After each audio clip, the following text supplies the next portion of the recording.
Coding for Gogo began when she sculpted grand dreams onto pottery, crocheted algorithmic patterns onto garments that we grew into. This was the original digital technology, a reflection of our artistic expression. In a world as big as one's imagination, made smaller by tech, we're brought together by clouds and streams. For even networks know the strength of connectivity, as we do the power of human connection. Africans, our imagination ruled the world. By it, worlds advanced. New methods demand new forms, so we morphed. From mud huts to skyscrapers, from Morse code to binary code, where coding for girls is not sacrilegious, but said with the same simplicity as a makeup tutorial. Yes, a tomorrow where girls are lining coding like lining makeup, hacking bro codes, breaking barriers. Background has never birthed intelligence and talent, nor be they the DNA of privilege. If you can dream it, you can code it. Debug and refactor with every binary, not restricted by a mouse, keyboard, or data. Be it in a leafy suburb, downtown CBD, or the township. Creativity your currency, your mind a mine. With evolution, the tune never changes. We just dance to it differently. Memory is stored in feeling. This flow is innate. There is no mathematics to the sound. But we have always known this. Rhythm is more in action than in thought, in its playing out than its scripting. Some have called it mysticism. I call it the resurrection of our ancestors who art in heaven through our images of unborn things, our words, sensations, song and dance, an embrace of Urban Festival 2020, an embodiment of the ideal.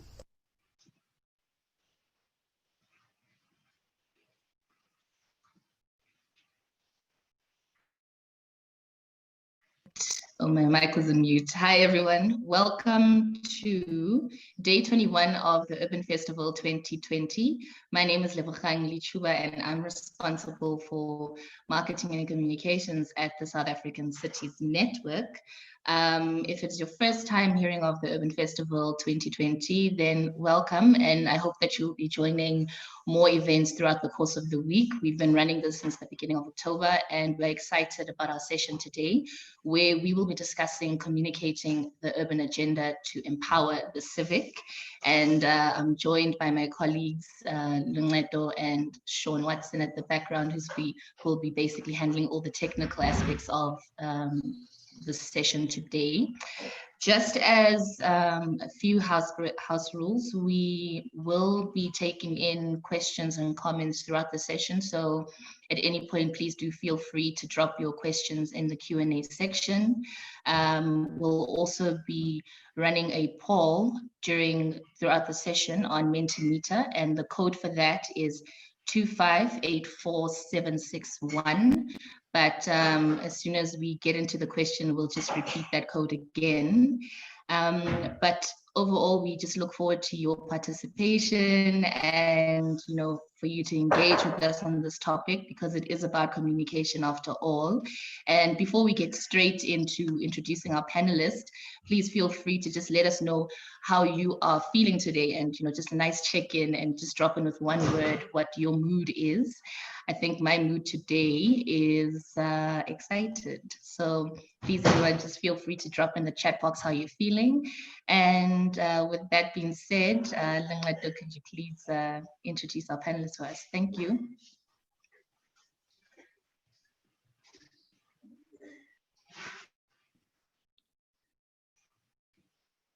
Thank you, Lebo. I think the issue for me is that I'm not used to switching on my camera, so I'm getting confused. Where's the mute button? Where's the camera?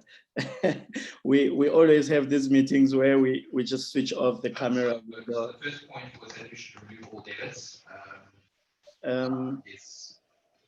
Lebo, obviously.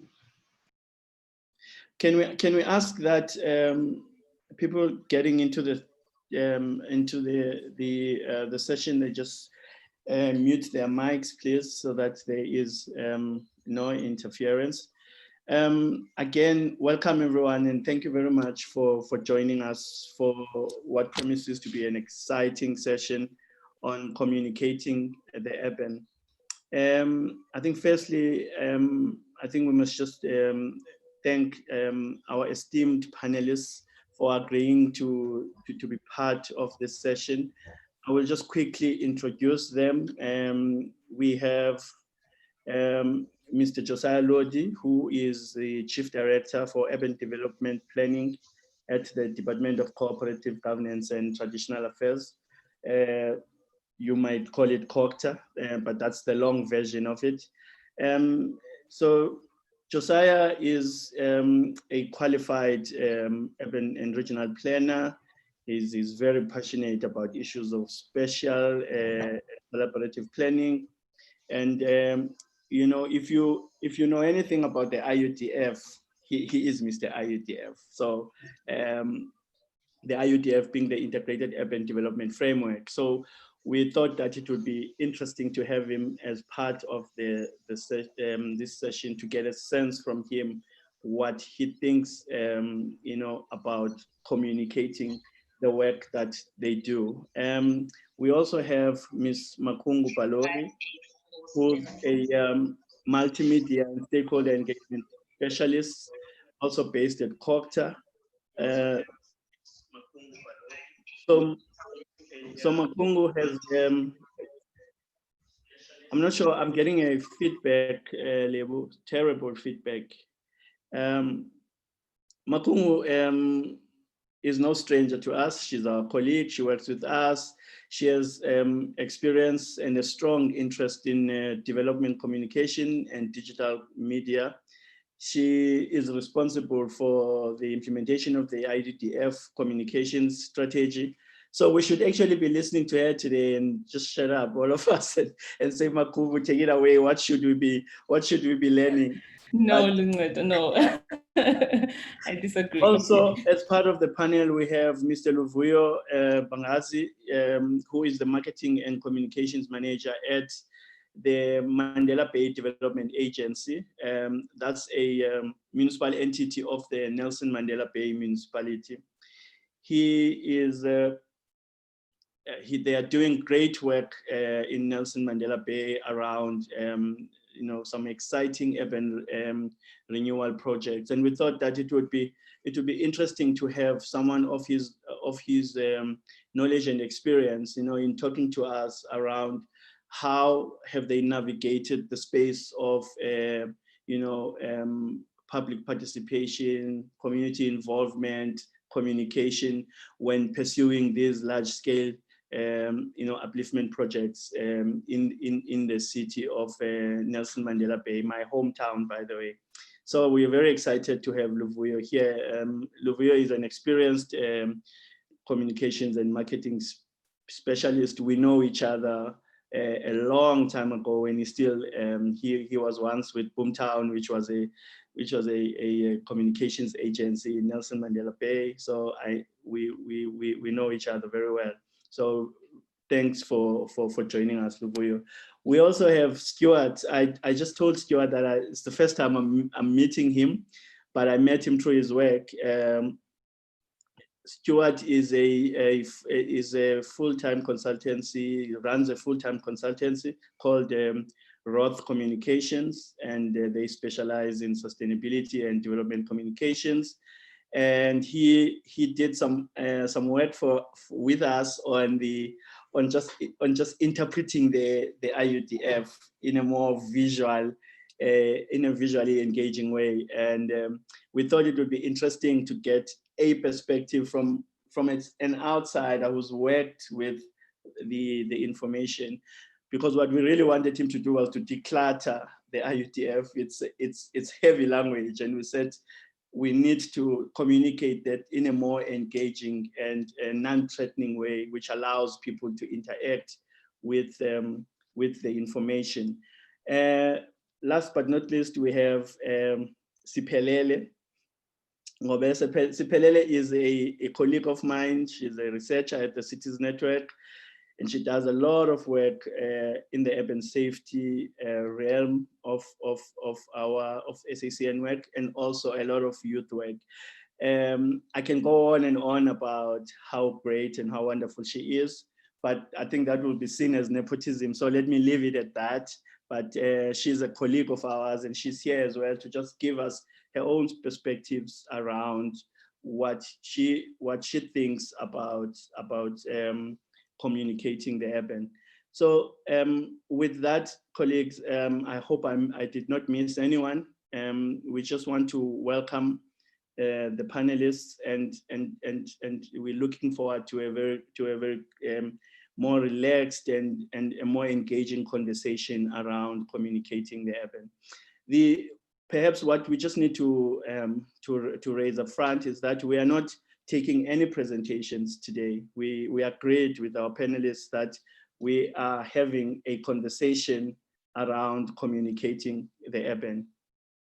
So if you are expecting presentations, you're not going to see them, but you will hear a lot from our panelists around some of their thoughts and what is it that what their views are on communicating the urban.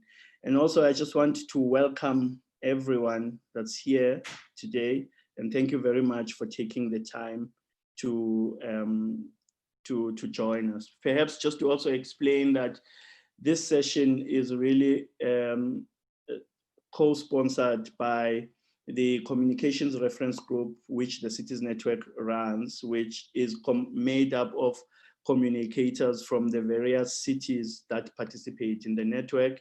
And I'm sure some of the colleagues are here, and we thought that it might be a very interesting topic to get them to listen in and just hear, and also contribute in a way, if they so wish, about the state of communicating the urban in their respective municipalities. And so what we normally do at the Cities Network is we normally check in. So we normally ask everyone to just give a sense of how they're coming into a call, a session, a meeting, because we understand that we are operating in a very noisy environment, and therefore a lot happens as people go about their daily lives. And we had a brilliant idea that, we don't want people to come onto the call and tell us how they are coming into the call, that they must just drop an emoji in the chat box, and just an emoji that gives us your state as you walk into this call. But then I heard people saying that there are certain people who don't have emojis on their devices, so it might be a bit difficult. So hey, we'll get around that. Just drop a word on the chat and just tell us how you are arriving into this session today, whether you're excited, you said, you're looking forward to the session. Just one word so that we can get a sense of what state our audience is in. So if you don't have an emoji, don't feel left out, just drop a word. Someone said it's a generational thing. Some of us might have the emojis, but we might not know. So I'm not sure. Anyway, with that, thank you very much, colleagues, for being here. Perhaps if everything is in order, let's perhaps kickstart our discussions, and you will just bring in the panelists to participate here. Perhaps to foreground the discussion, I'd like to bring Josiah in here. And Josiah, I mean, a lot is said about the IUDF. Perhaps before we even bring Josiah in, Sean, do you wanna screen the 5-minute IUDF main video and get people a sense of what the IUDF talks about? Yes, we'll do.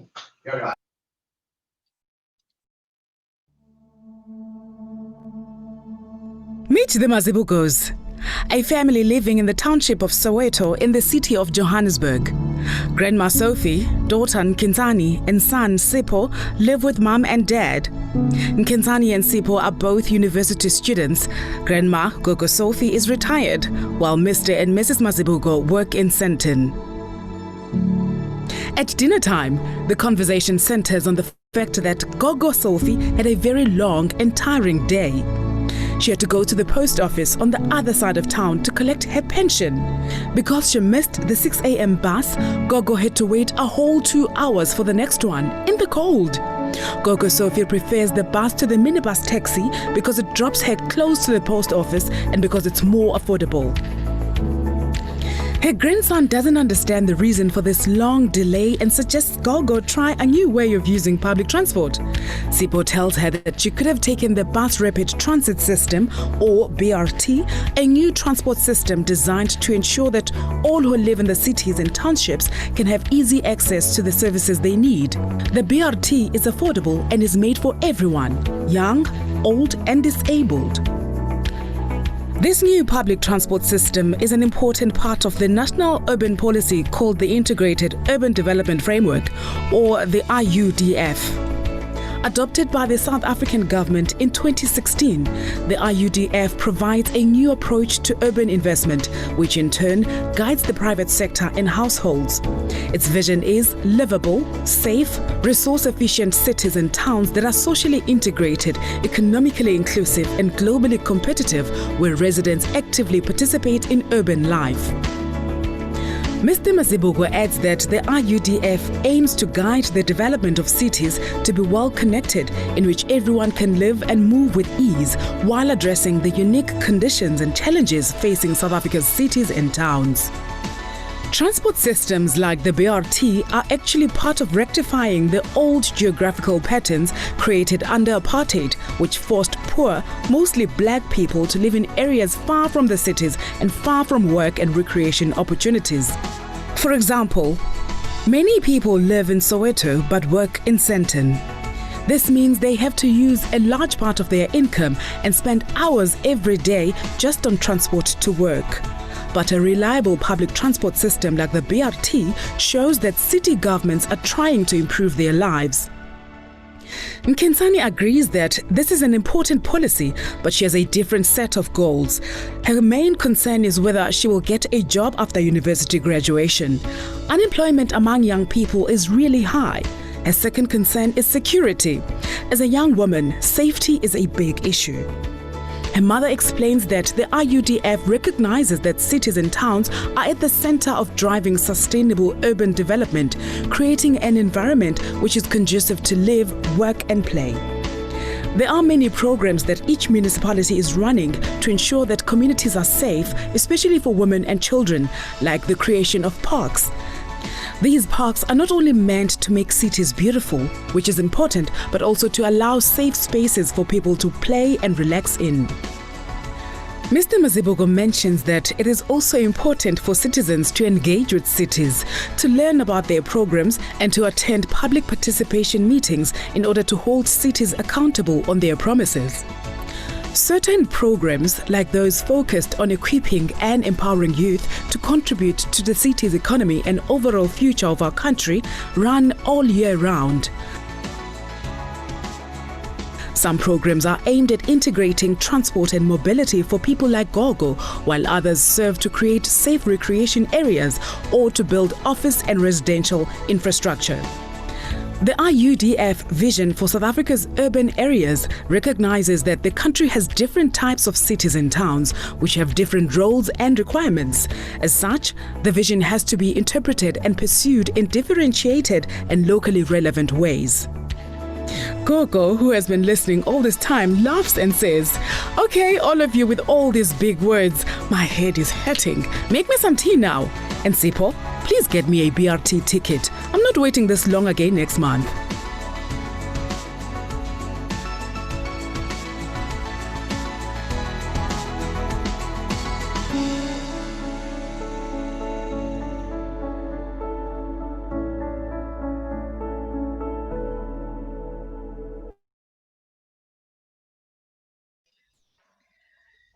Thank you, Sean. So just before you kick off, Luncedo, I would just like to ask everyone on the chat to please visit menti.com and type in the code 2584761. And our question to you in relation to this video that we've just played is that, are you like Gogo and have you never heard of this national urban policy called the IUDF? We'll keep track of your responses while Luncedo then kicks off with the panelists. Thank you very much, Lebo. I like the question. Are you like Gogo? Please be honest and be like Gogo if you are like Gogo. If you're not, please tell us that you've heard of this. So it's menti.com, and Lebo has given the code. Have you just type it on the chat, Lebo, the code, so that people can just access it. Okay, with that, thanks, Lebo, and to Sean. Can we just get into it? Like I said, I would like to start with Josiah, and just ask Josiah in a very simple and truncated way, perhaps, to just provide a brief background on the national urban policy that is the IUDF, just a brief explanation of what it says and what it seeks to achieve. Over to you, Josiah.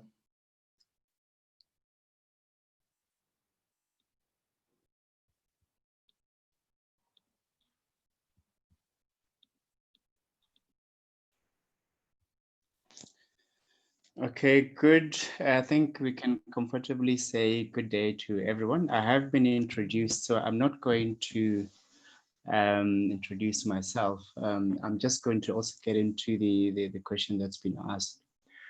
In a nutshell, the Integrated Urban Development Framework, which is our national urban policy, was introduced, as you saw in the video, in 2016. The main intention of the IUDF was to respond to, at that point and still now, the challenges that a lot of cities were facing and that are currently facing in terms of people moving to what we're calling urban spaces.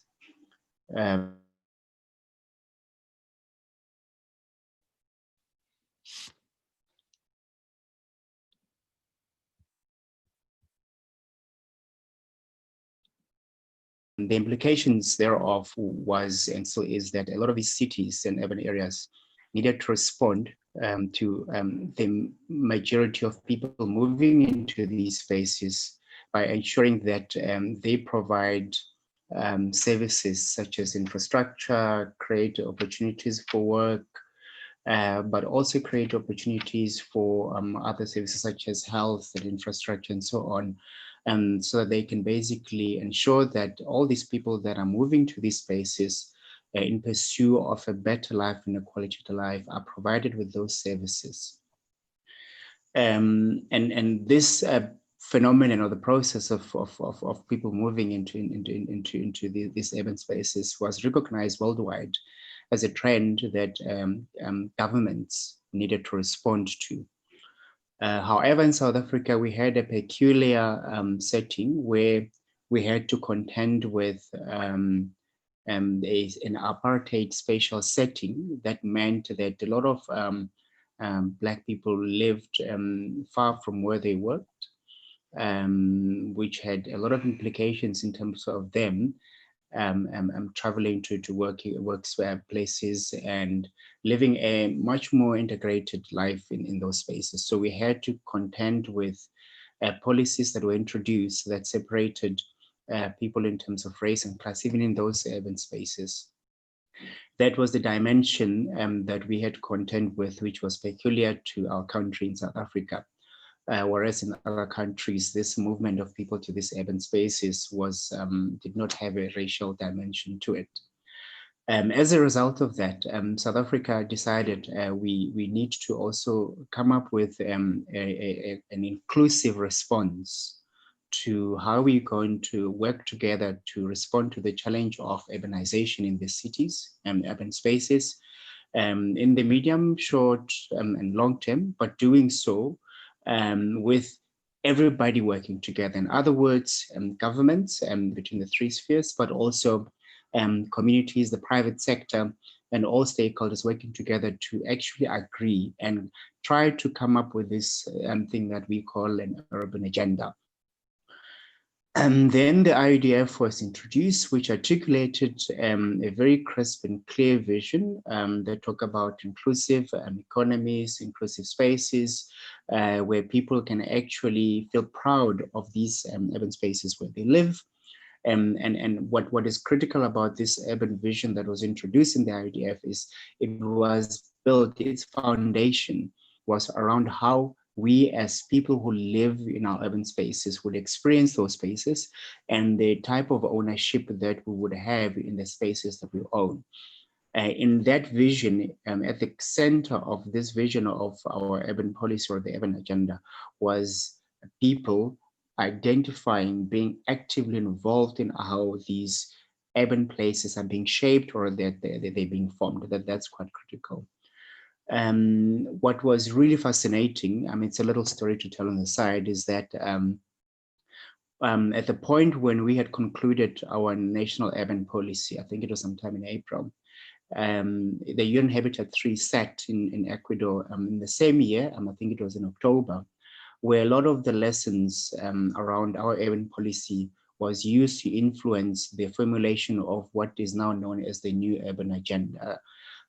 So a lot of the work that was contained and approved by our cabinet in South Africa on our IDF had a major and a very positive impact on how the new urban agenda was formulated, which means that as it stands, our urban policy is indeed a national urban policy, but it actually is linked quite neatly to a lot of international urban imperatives, such as the new urban agenda, the sustainable development goals, and so on. So it's not only inward focus in terms of a national perspective, it's also outward focus. I mean, the Agenda 2063, which is our African urban agenda, which is quite critical. So there is that relationship between the Africa and the global agenda.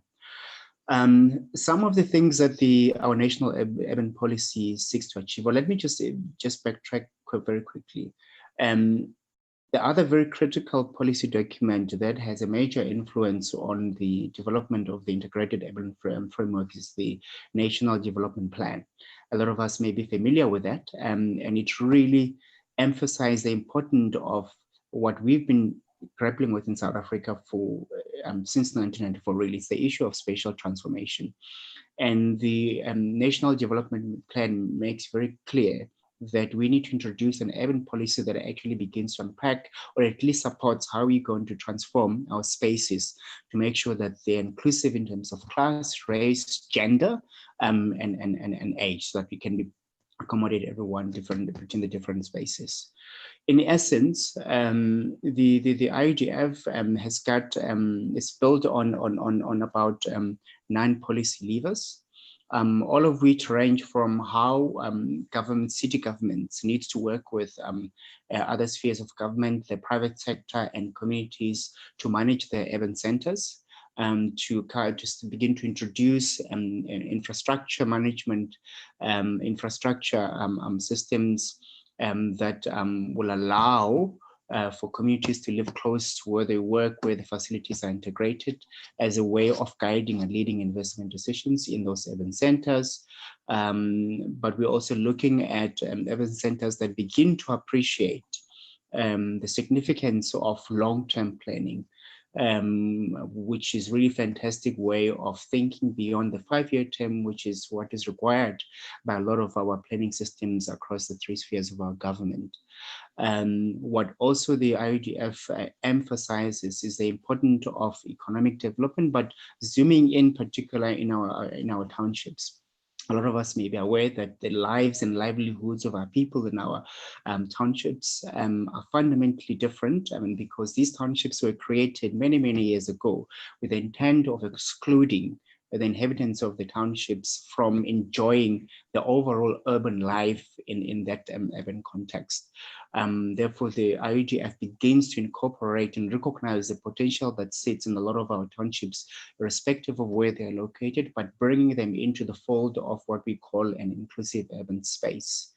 There are certain aspects that deal with climate change, that deals with urban safety, that the urban framework talks about as cross-cutting critical aspects of implementing or responding to the urban challenges. As you would know, that issues of climate change and disaster and so on are quite critical. I mean, we've just had COVID-19 now, which was a disaster, and the issues that the IUGF would be responsive to those kinds of challenges as well. I think in wrapping up in terms of my introduction, the IUGF is also very deliberate in its mention of the importance of financial management as one of the policy levers, basically making the point that for city governments to succeed in driving the urban agenda, they need to ensure that they have sound financial management processes and systems. What we've in fact done of late as part of the implementation of the urban agenda was we've introduced what we're calling an incentive grant, which allows what we call in South Africa intermediate cities to begin to benefit from this incentive grants that allows them to start pursuing this urban agenda that we are talking about. So there's about, I think, 8 or 9 intermediate cities that are part of that program. But in essence, the IUGF is really our national policy response to challenges of urbanization as a start, but also to contribute to other policy imperatives that are responding to particular challenges that are facing South Africa, namely spatial apartheid planning, boosting the local economies, underpinned by the important principle of not only government working together, but the private sector coming to the party, including civil society and other community organizations. Chair, I think I'm going to pause here for now, and I hope I have met your expectations. Thanks very much. Thank you very much, Josiah. I think that if anyone was under any illusion about the task that awaits communicators, I think if you listen to all of that and think about how do you develop interpretation tools for that kind of information, therein lies the challenge or the exciting work that communicators are confronted with. And I mean, later on, Josiah, I would really want to get a sense from you when you sit back and listen to everything that's been said about the IUDF. What to you is the core message you would like communicated about the IUDF? But just think about that question, and I'll come back to you. Makungu, you have the inevitable task of having to interpret all of that and pioneer innovative initiatives that begin to spread that knowledge and share those reflections on urban issues. I wonder, what from at least where you sit, what have been some of the joys and challenges of managing communications of the IUDF policy? And be honest, Makungu. Thanks.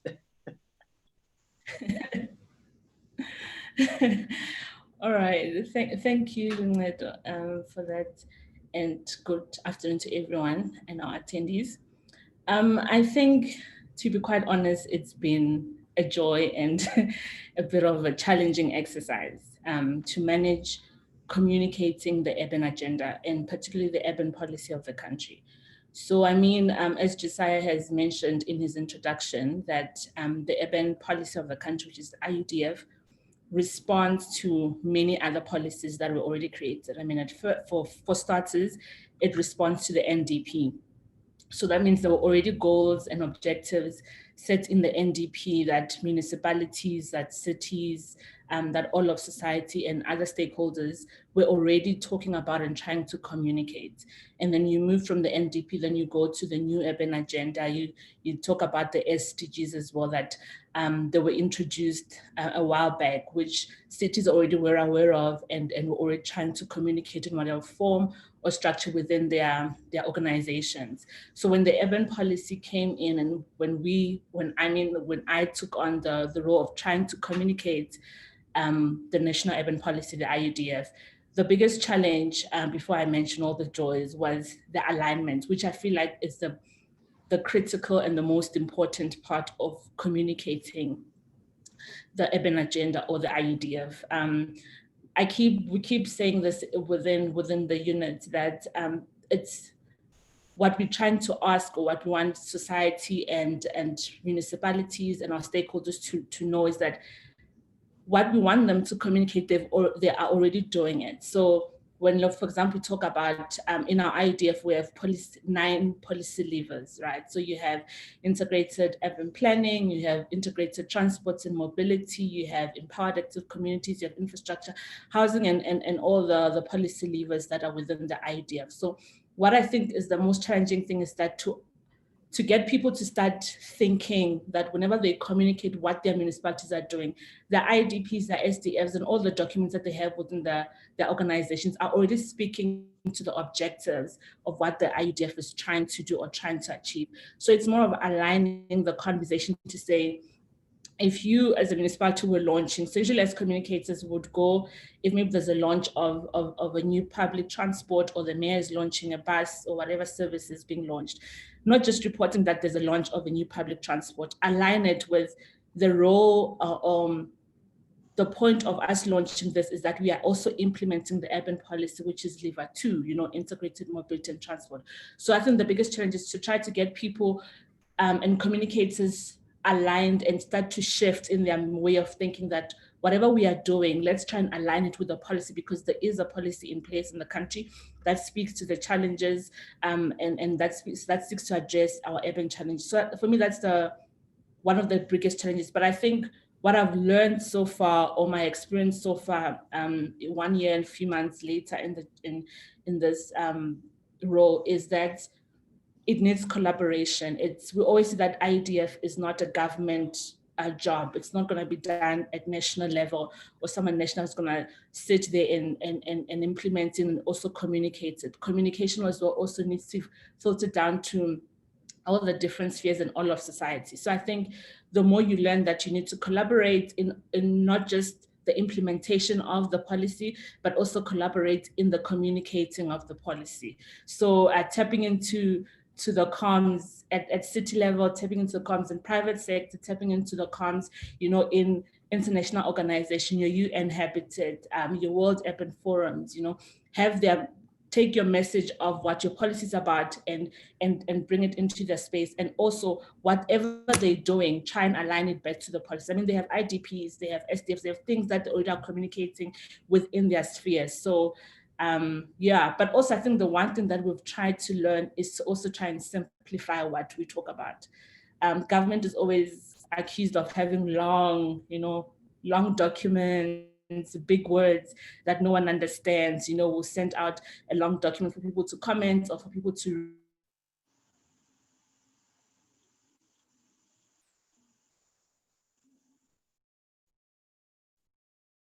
communications was one of the ways we're trying to simplify the message of what the IUDF is. People are easily inclined to listening to an animation or listening to a short clip or a short interview than reading a long. The IUDF has 214 pages. That's how long the document is. But if you send someone,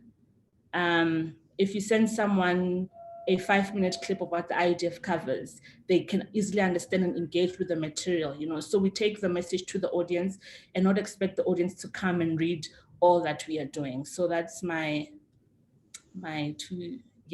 start in terms of the experience that I've had so far in communicating the IUDF. Thanks.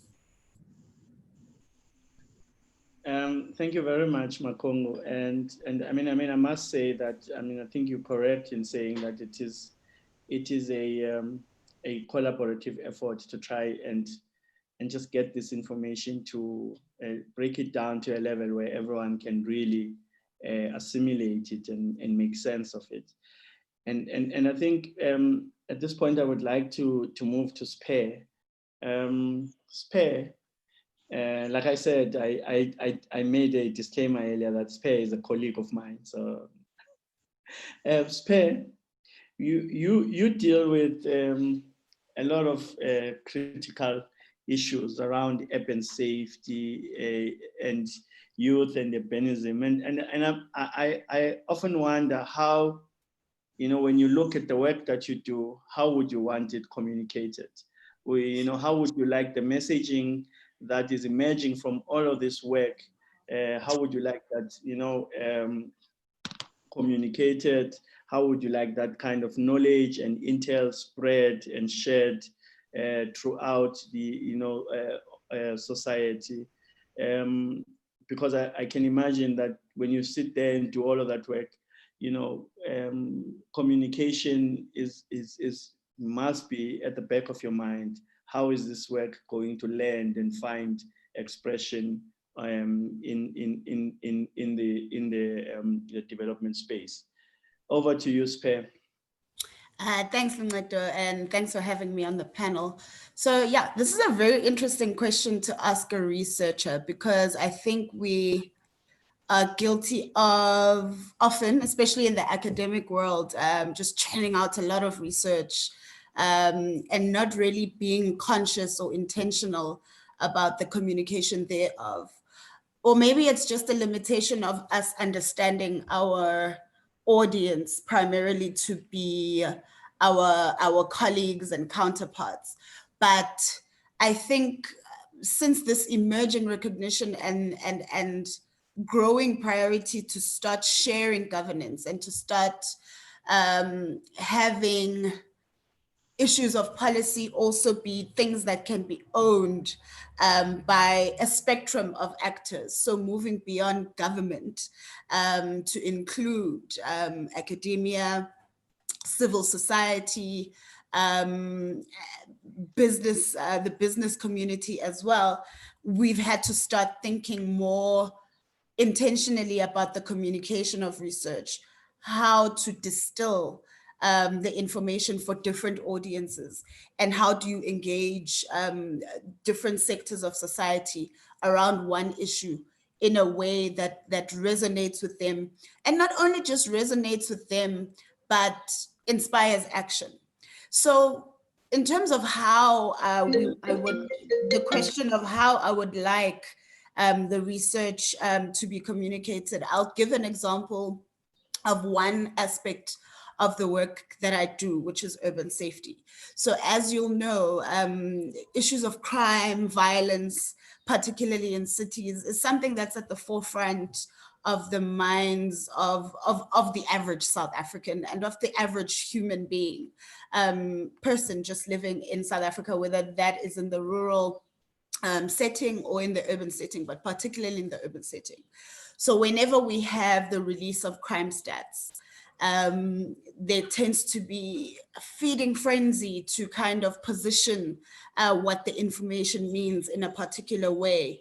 And already a lot of interests and other things being built into how the issue is approached, how it's communicated, and how it's understood by different sectors of society. And yeah, we have there's a lot at the back of what can be made of information and of data and of evidence. And it can be used to kind of advance certain agendas. There's quite a range of things. But in terms of the question of how would I like that evidence to be communicated, we always try to shift it back to the objective and of why we do the research in the first place. So what we find usually is that, so for example, on the score of murder, you find that, so there's a rating of cities in terms of how they're performing against the metric of murder. And you find that some cities far outstrip the national average, and they have murder rates, some very high and some tapering to the lower end. And you tend to have then in the media this need to kind of make it about which city are you more likely to be murdered in than the other. And what we try to bring it to center in terms of our messaging and communication is that it's not necessarily done so that you can have a comparative, but so that everybody who is involved with decision making, everybody who is driving city strategy, and everybody who is an actor is able to then craft the right kinds of policy interventions, is able to put in place the appropriate responses based on what objective evidence says is the driver of crime in that particular area. And we tend to struggle, again, I think relating back to issues of interests, agendas, and you know that media primarily are very much in the business of shaping the agenda, of agenda setting and how things are understood. So that's usually where we struggle. So it's one thing to have evidence, and I think we're an organization as SACN that's quite strong on advocating the role of evidence in decision making, the role of objective information. And I think just moving beyond traditional media, we are in the age of social media as well, and so many forms and platforms for communication, where I think it came up in another panel that the media is no longer the sole actor or the sole owner of driving agendas and of spreading information. And so we're in this age of a growing culture of misinformation through various platforms as well. So in as much as we are in the business of producing objective evidence, we contend with a lot else that's happening within the space. So the ability to really shape and stay true to the intent of why you do the research and how you would want that to be communicated is becoming more and more complicated, but also an exciting challenge in that as we think more intentionally about communicating our research, not just producing the research, but how it gets out there and how it then impacts how things are done. Because I think what we have to keep at the forefront of our minds as well is that ultimately what cities are is the coalface of service delivery, of course, but they also engender places of opportunity where people can come and improve their lot. And so a lot of what we have to do has to relate directly to and be oriented towards changing lives,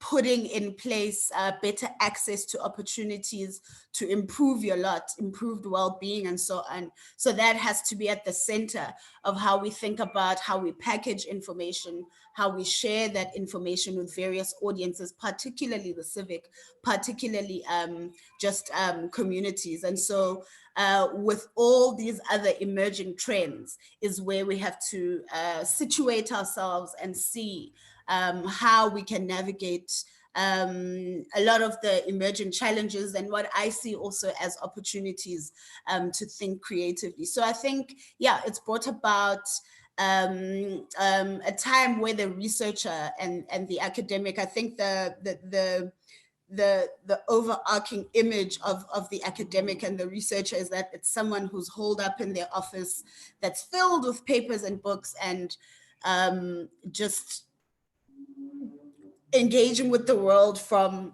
their own experience and from their own mind. But now there's this push that the person who is producing knowledge and thinking about cities and about any area really has to come out into the world and actually think about how that should be communicated and whether it resonates with where life is lived. Thank you very much, Spe. That's very insightful. Yeah, we won't say what people's image of a researcher is. We won't go into that. But we can tell them that we have very woke researchers there at the Cities Network that are like you. So Thank you. Yeah, and I think it's quite interesting that we. Hi, can you still hear me? Yes, we can hear you. Okay, my screen just went blank, so I'll assume that everything is still fine. Yeah, you're fine. We can see you and hear you. Okay, my screen is blank. All right. I think we must. I think now I just want to move towards the more interpretive space around how do we deal with this stuff that you guys have just laid on us. I'd like to bring in Stuart here. Like I said earlier in my introduction, we worked with Stuart. The video that you just saw actually was produced by Stuart and his team, and we went to them and said we have this, and we would like to just communicate it in a way that is just as simple and engaging and allows people to assimilate the messaging. And we're wondering if you can do an animation for us, which talks to these issues. And he was and he took on the challenge. And I mean, and I've been meaning to ask this: how did he find the whole challenge of trying to interpret the IUDF itself, as well as the 9 levers, into just like simple and more and an engaging engaging content? And what does he just think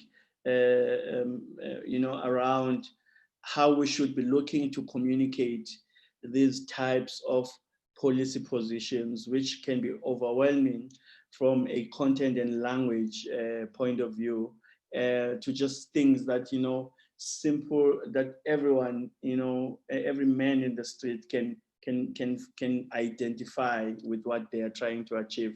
With that, over to you, Stuart. Thanks, Rancelo, and thank you to SS Cities Network for inviting me. I want to pick up on what both Makungu and Spare said. Makungu mentioned doing away with jargon, and I cannot agree more with that.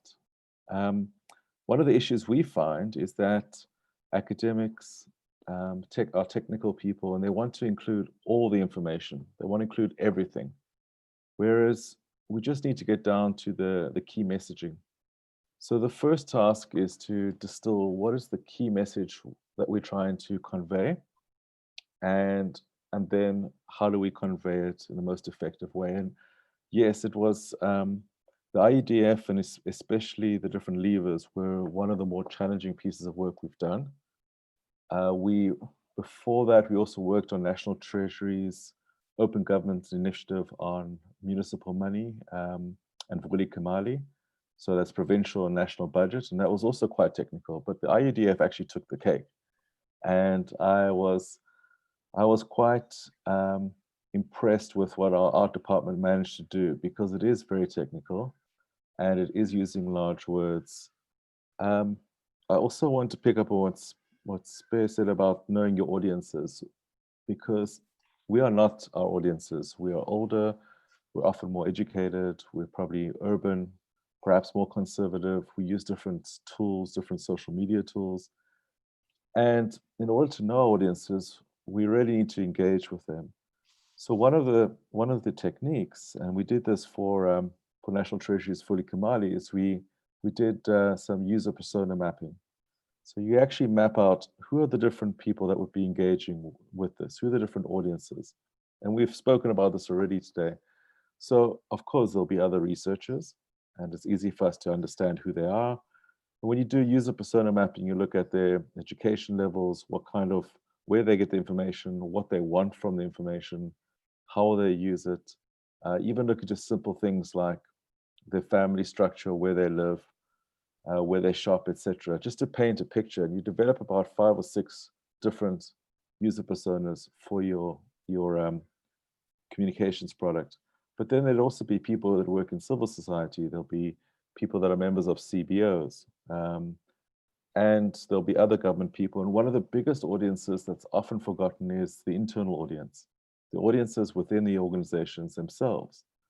And for example, with Treasury's programs, we actually missed that audience completely. And I think that we need to be looking at these audiences, understanding who they are, what their desires are, how they plan to use the information. And another thing that we did for Vuli Kamali is we actually took some of the storyboards from our explainer videos and workshopped that with the public. What they had was called data quests, where they invited the different public to come and engage on different audiences, different issues. And that was quite amazing. So they even gave us feedback on the kind of font, the color of the font, the characters, and all of that improved the final product. So I think it's key to look at the key messages, to do away with the jargon, and then to start to really understand our audiences before we even develop the communications products. And then I think the other part to make something that's quite technical and academic engaging is using the power of storytelling for connecting. So connecting people with issues that they can relate to, so they can see themselves in the issues and the characters. For example, we've got the issue of the gogo and her transport, right? And then she has to move herself to collect her pension money. That's a real issue that many people can relate to.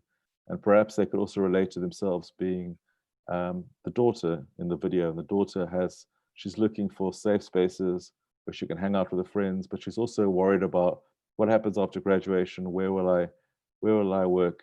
So these are real tangible issues that people can see, and they can see themselves as the daughter, they can see themselves as the grandmother, maybe they can see themselves as the parent. And then the last point I'd like to say is around dialoguing. So we always ask clients, what would success in this project look like to you? And the answer is invariably that the issue or the topic has to become a buzz. It has to become something that everyone is speaking about. So I think our real job is not just what we call Web 1.0, which is providing information downwards. It's actually providing opportunities for dialogue and engagement. So it's not so much about organizations speaking or lecturing to audiences, and it's not even audiences speaking back, but what we really want to do is create and hold a space for conversations and dialogues around the topic. And this is particularly true when it comes to what we find ourselves in now, which Spey also alluded to, which is around misinformation, fake news. We want to be having dialoguing, which is a new way of solving social issues. It means knowing how to listen, trusting one's intuition in the midst of misinformation, respect for different viewpoints in a time of increasing polarization. If we can get people to dialogue around, in this case, cities, what cities should look like, how we want to live, what the future of cities is, what is sustainability, that's really the success of any communications product. And that comes to my last point, which is that we often get asked to create products, but there's no campaign behind it. So we really need to first look at what is the campaign, who are the audiences, what are the messages, how do we reach them? And then we start to create the products.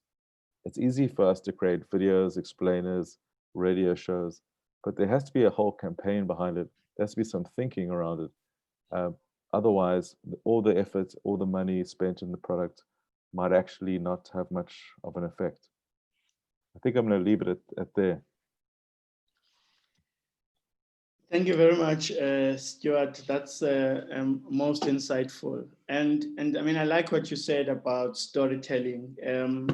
We've seen a move, especially by European and US cities, where they're starting to build into their communications apparatus this storytelling component. And they are actually, I was surprised to learn that there are people who are employed as chief storytellers in cities. and their job is just to tell the story of the city in relation to campaigns, projects, the history of the city, you know, how the city interacts with the publics, all of that stuff. It's quite fascinating. And I think it's something that we haven't moved to in South Africa. and it's something that's happening. That's the thing that's gaining a lot of traction in Europe and the US. And I mean, I think that it allows us to be more engaging with our audiences. And thank you for that, Stuart. And last but not least, we'll go to Luvuyo. Luvuyo, like I said in the beginning, I'm always amazed at the great work that MBDA is doing in Nelson Mandela Bay in the various projects that you guys are involved in. And I know, coming from that part of the world, and I know some of the difficulties that are attended to making those projects become a reality. And I often applaud you guys in relation to the communications and the stakeholder engagement work that you guys do to make people aware and get them to buy into these projects.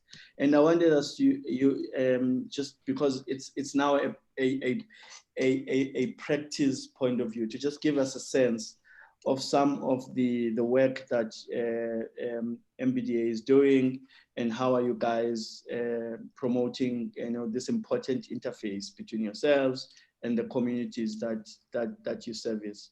Over to you, Luvuyo. Thank you, Nedos. I hope everyone can hear me. Yeah, so it's an interesting one. The MBDA, as you mentioned it, I think for people in Gauteng, I always say, if you look at JDA, we like twins. We're set up around the same time, roughly the same, but obviously budget's massively different. The work we do is very much on the implementing side of the principles and ideas around IUDF. When it comes to public space improvements and arts, in initiatives that inject economic recoveries in dilapidated areas like our CBD, which underwent serious degradation and decay.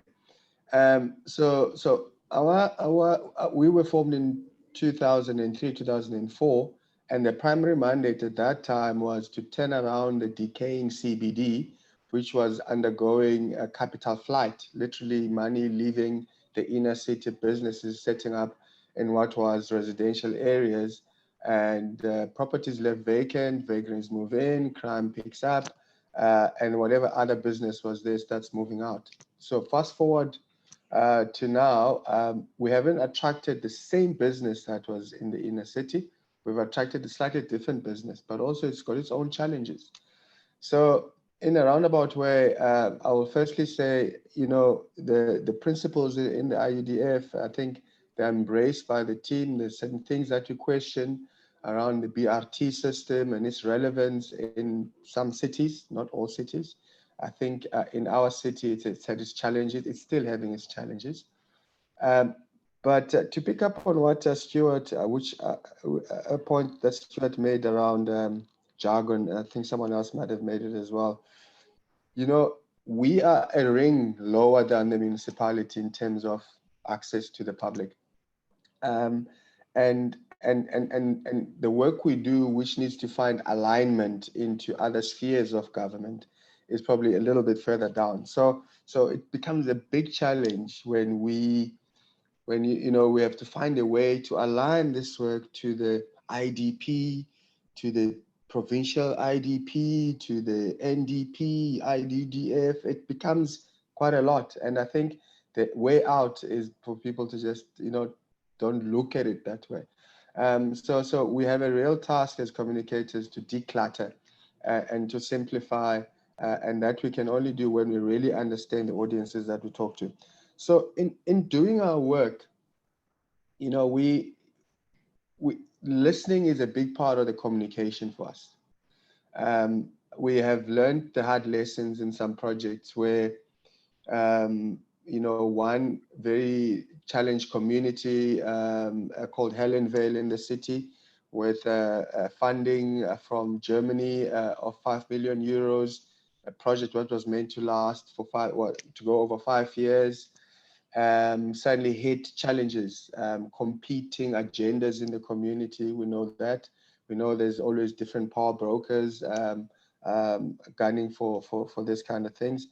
And also understanding maybe that the priorities at the time are probably not aligned to what we're trying to do. And I say this with reservation in that sometimes there is a perception that we're delivering these vanity projects in communities that have very serious challenges. If you are I'd like to stick to Helenvale and New Brighton, I'll come back to. If you're in Helenvale and housing is a big challenge in terms of space configuration and density. And then here we come with a principle contained in IUDF around public spaces and creating parks and recreation and pathways, walkways, lighting up the streets. The people are like, but this is what we want right now. And often we find that projects are then hampered in terms of progress because of such prioritization or what is relevant to the community at the time. So we, since about 2018, and gotta say also credits to our new CEO who came in at the time, we started spending a lot more time listening and engaging and really thinking about the work that's coming, but parking it for a little bit. And when you go into the listening and engagement part of things, you have to also allow for changing your agenda. And often as government, entities, we come with preconceived ideas of what we want to do for the community. And we've learned that in the last few years that go in with an idea, but that idea must be moldable. That idea must be able to evolve, taking into account how people are engaging. So we've run projects, we've run engagements, communication through various platforms, and I won't be long on this, but as I said, understanding the competing agendas is key. Understanding who the power brokers are and being willing to share the platform, being willing to identify others to communicate on your behalf. So for the project in Helenvale to actually succeed, it was quite clear to us that we needed a community structure. It's called the Helenvale Development Forum. We helped establish it. We put some money aside for stipends. And these were people who were elected by a community who became the conduit for the project to engage directly with the community. And so we started playing a facilitation role. And that's how we managed a breakthrough in terms of actually achieving the goals that we had. And as I speak to you now, last week, Thursday, we reported an expenditure record of 84% of monies that were given by the German government for the development of Helenvale. And credit to that is finding different ways to engage and being flexible enough and listen. When Lungnado was there a few weeks ago, I just explained to him that there was a meeting happening somewhere in our offices with gangsters. We have to engage directly with issues that some government offices simply refuse and they withdraw. So there has to be an element of risk taking for us. And yes, so I mean, creating digital or traditional platforms has been important. I think the key thing is how we integrate that.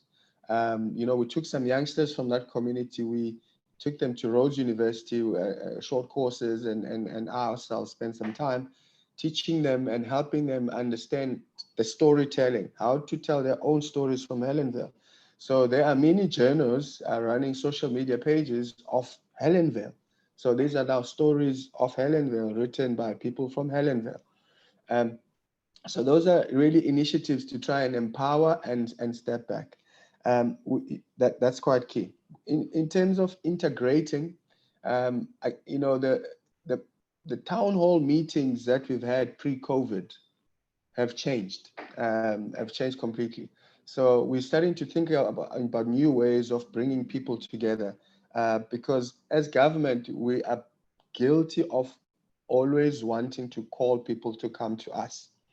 We don't follow the civic. We do not like to go where the people are at. We call them into a town hall or a stadium so we can have a quick address. And the MBDA, we're starting to pioneer different options to actually engage. So we've created zero-rated websites that allow people to engage with us and tell us about their aspirations and their feelings about certain projects that we do. And this zero-rated platform, which is mbdaengage.co.za, is accessible anywhere, anytime. You don't have to have data on your phone to actually do that. And that for us is an investment in saying we want to take away the hurdle of the public engaging with us and actually take that on ourselves. And yeah, so it's a whole bunch of things, but listening has been very important to us. Integrating and being able to create other structures to be our voice has been effective in our message getting through and projects being delivered. But as communicators, we just need to declutter things. And these big words, might be suitable in a boardroom, but in a community setting where there are competing agenda items, we really need to be smart about what do we need to say succinctly and simply to get a point across. I'll leave it there for now, Luncedo. Thank you, Luvuyo. That's very exciting, and I think that it's important to also just bring practice into the discussions. And I like how you make mention of the fact that at certain points, tactically, you need to allow others to communicate on your behalf. And I think sometimes practitioners are guilty of wanting to always communicate, and yet there are power brokers. There are people who are with street cred in their own environments who could do this for us and allow us to get our messaging across. And also this issue around listening, I think is very important. I think if you can't plan on behalf of people if you don't listen to them, you don't work with them. You need to make sure that there's real engagement and involvement from communities. And I think that's what, as communicators, we are tasked with facilitating. Very important input there. At this point, I'd like to bring in my co-host, Lebo, to just maybe give us the results of the poll, if they are available, as well as just if there are any questions or comments that she's picked up from the chats. Right, thanks, Luncedo. So it should be popping up on your screen now, and you can see that majority of our attendees basically do not know about this national urban policy, and I think it speaks to perhaps maybe that issue of the messages that are coming out from these policies resonating with people, or are we just pushing out content that is just going over people's heads, or it's not resonating or landing with them. So that's a very interesting result to see. And I think for me, what's been very insightful coming from this discussion is, again, really the importance of listening, like you guys have been discussing. But I think where my fingers were snapping was when Luvuyo said we don't follow the Civic, right? And I think part of this whole festival is about empowering the Civic, but perhaps, if we followed the Civic, we would be empowered by the Civic. That's just my 2 cents on it.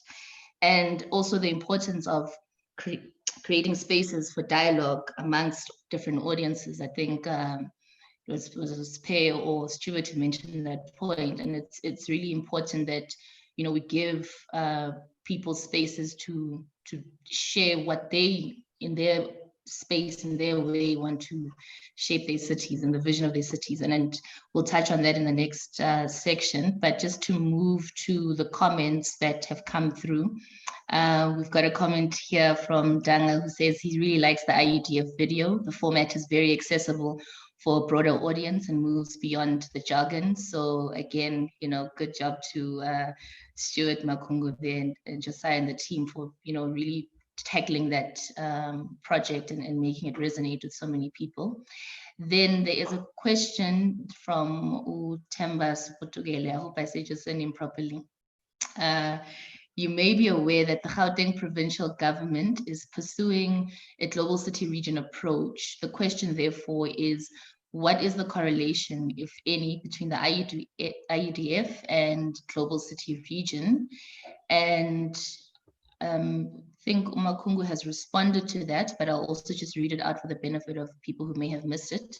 The spatial, social, and economic fabric and makeup of city region of the GCRO will need to respond to urban challenges that the IUDF seeks to respond to, that is integrated urban infrastructure, urban management, mobility, land, etc. This means that the IUDF remains relevant, applicable, and important. The only difference in this instance is the issue of governance within the city region.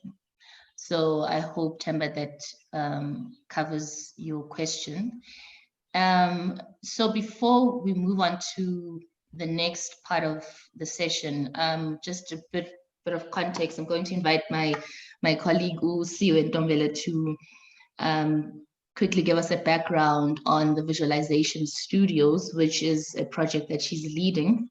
And the Visualization Studios is a series of multidisciplinary studio workshops that took place across 9 South African cities. And this, for me, talks a lot to the issue around creating spaces for dialogue among audiences. And, you know, from my understanding, these workshops were a great platform for public engagement, but also a different way for cities to start engaging with the civic around how they would like to see their cities taking shape and form. So we'll quickly just play a brief video that gives a background on what this project is about, and then I'll allow Civic to join the call. The Visualization Studio is a series of multidisciplinary studio workshops that took place across 9 South African cities. The creative sessions were commissioned by the South African Cities Network and implemented by Ilifindo and the Trinity Session. Participants from each city took part in online studios to seek collective images and narratives. How do citizens imagine the realities of their cities in the future? South African cities continue to reinforce the spatial legacy of apartheid.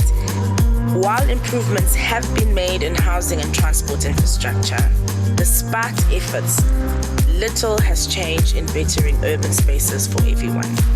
With the numerous imbalances that exist in South African society today, the Visualization Studios developed a series of visualizations that offer insights into future city conditions based on people's lived experiences. The goal was to develop a series of multi-layered, perhaps even contradictory visual art responses from a diverse sample of the inhabitants of these cities. In these sessions, creative respondents were visually documenting and capturing the ideas, concerns, and debates offered by participants. There are 3 unique studio experiences: introductory sessions, open sessions, and one-to-one sessions. Each studio was designed to extract rich content related to the topic of discussion or to draw out a series of commonalities between participants. The resulting visualizations, their summaries, and an online exhibition curate some of the highlighted content which contain rich narratives and complex data and have potential to influence future design.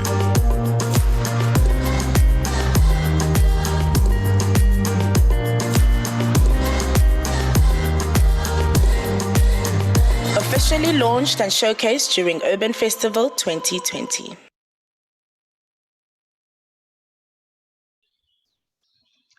Okay, I see that we've just lost Usiwe. Her connection has been on and off today, but she will join us. But I think, you know, most of you did get the gist of at least what the Visualization Studios seeks to achieve and what it's about. And I'm going to invite Uspe to perhaps maybe, you know, from your interactions with Siwe and the team on the Visualization Studios, just in your opinion, what do you appreciate about this process of engagement, and what perhaps could cities, take away from doing this kind of public engagement? So just your thoughts on it while we'll see we're back online.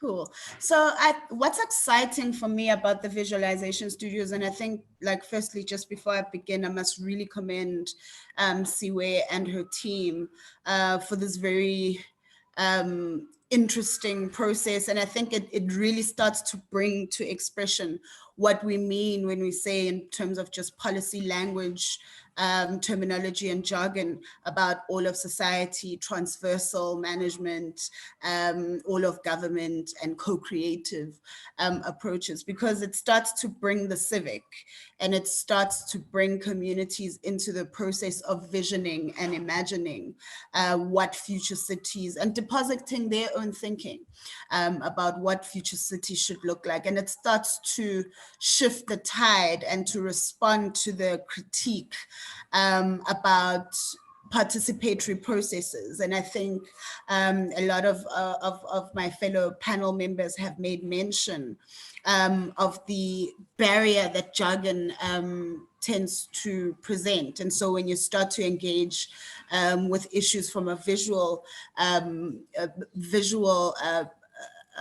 approach, it starts to kind of obliterate some of what might limit the ordinary person coming into a process expecting that they're going to be spoken to in complicated language. So if you say to a person, just draw out and just engage from your creative side.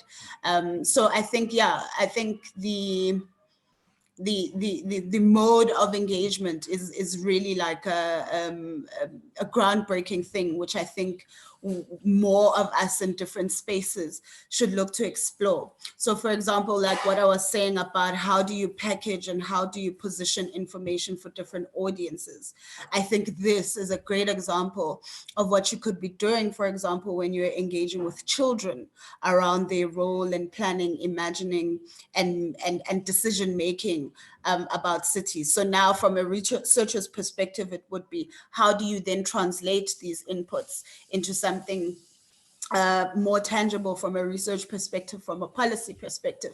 But I think it calls on us as researchers, policymakers, to start to flex different muscles about how we also engage with information as coming to us, rather than us as people putting information out there. So really what Luvuyo also said about strengthening the listening muscle. And also just, I think I must draw on the different panel members and what they've said. So issues of jargon, the elitism of processes really for participation, where we go into spaces, how you're dressed when you go to address people. You're there in your power suit and high heels, and you're there to talk to a community about ultimately what they want. And you already have preconceived ideas of what you want to walk out of there with. Basically, you've got a process in place and you've determined what the outcomes you want are, and you're going into a community engagement just to say you did it and just so you can tick a box. And that's very alienating for people. And in an African context, again, language, you're going into communities speaking in English. How do you package information so that it's relatable to Ugogo, who just wants to understand how she can access safe, affordable transport? And so how do you start to make the agenda tangible, and how does it start to speak to the principles? So I think it came out in another panel again that it's not about the policy itself, but about the principles it engenders, and how do you make those live real in the world of the lived. So so I would say that's what the visualizations studios begin to do. They begin to kind of break down and put in practical terms about some of the things we can do almost immediately to engage differently. We talk about systems change and the need to change how institutions position themselves, how they engage, and so on. And this is a great example of how you can begin to do that, of visualizing not just as a way. And I think, yeah, it also speaks to how we regard information and how we share information. We regard information as, I'm losing my train of thought, but what I do want to convey is that, yeah, there's a need for us to kind of take the elitism out of how we regard information. So yes, the point I wanted to make was about information as an equal exchange between the people who are sharing the information and the people who are receiving the information. We tend to be rather extractive as policymakers, people coming from the government space and people coming from the research world. In terms of how we engage with communities as well, we walk in there wanting to extract opinions, but how do you also empower as you are taking what you need? And I think this is what the visualization studios have done. There's an element of also empowering in as much as you are harvesting and you're eliciting. And I think we need to start being very particular about that, when we talk about empowering the civic. I think it's one thing for people to be able to participate and to come into a town hall meeting and share their perspectives, even in a limited scope. But it's quite another to kind of capacitate them to make sure that as and when they engage, they do so from a knowledgeable, empowered place. And I think the visualization studios is a great example of how to empower without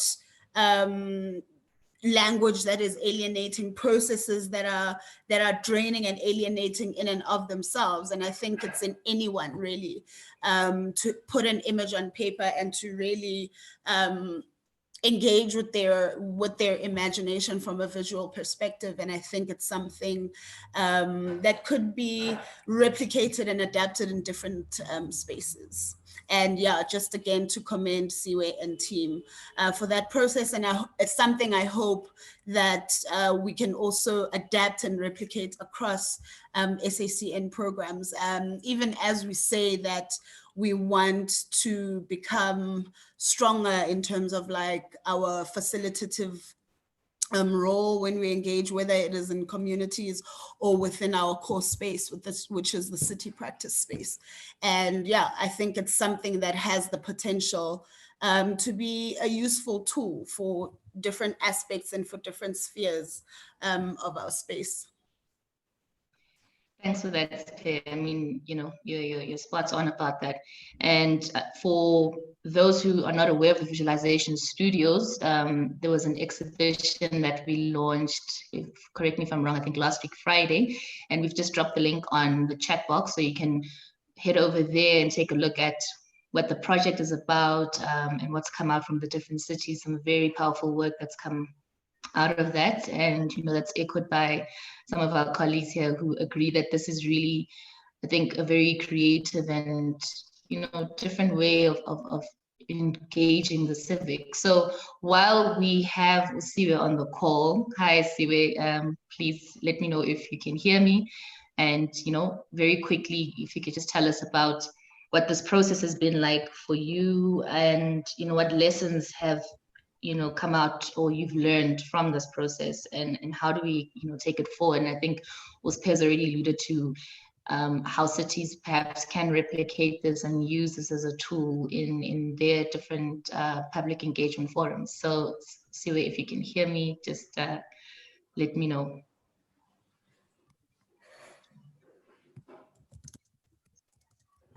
Hi, Lebo. I'm not sure if you guys can hear me. I've been struggling. I can hear you. So much to stay on the call. But thanks to Spare for kind of picking up on some of the points that I would have wanted to make anyway. I think one thing that stood out for me in terms of what you guys were speaking about in terms of jargon is that it's kind of assumed also that the people we are planning with and for kind of don't really understand government's intentions or the jargon in the policies. But to my surprise, people who are coming from NGOs and who are students, who are entrepreneurs and artists really do get it.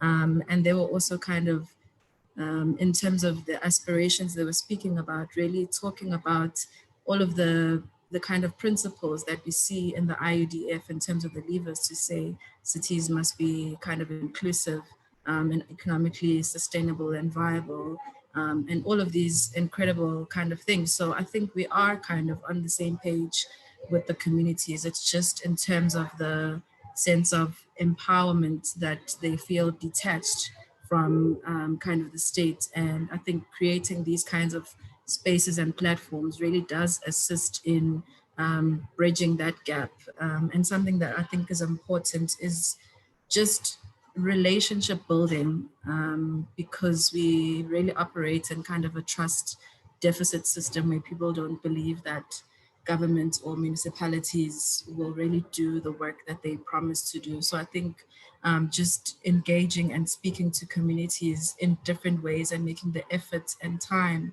to talk to people really does help to build relationships, because I think without them, then collaborating for all of society to be part of shifting the spaces we live in will really kind of be incredibly difficult for us to achieve. So I think even using art and visuals to bridge that gap is really empowering, and people really realize that they are already doing the IUDF, they're already implementing some of the principles that are set out in these policies. But I think it's really just important to kind of see what are the different interpretation tools that we can use. Well, how can we use art? How can we use our bodies? How can we use visual tools really to communicate all of these ideas that we have? And it's really kind of, some people were saying that it's really important to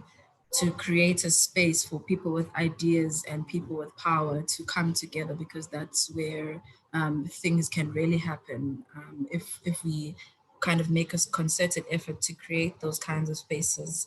And so I think what I liked about this way of planning is that it also validates people's experiences, who are able to kind of share their stories and connect with people who are within their communities to say, you're already doing something like this, we should, come together and see how we can take this further beyond even just this process. So yeah, I think I've enjoyed kind of listening to some of the things that colleagues were saying. And I think it's really just important to kind of continuously make a concerted effort to build relationships and build trust with our communities continuously.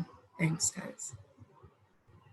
Thanks, Stuart. I think just one last question on my side is, I know that the studios were held online, obviously due to lockdown, but like moving forward, is this sort of the new way of continuing engaging, just sticking to doing things online? Or, do you see this project perhaps stretching out to become something like an actual physical exhibition?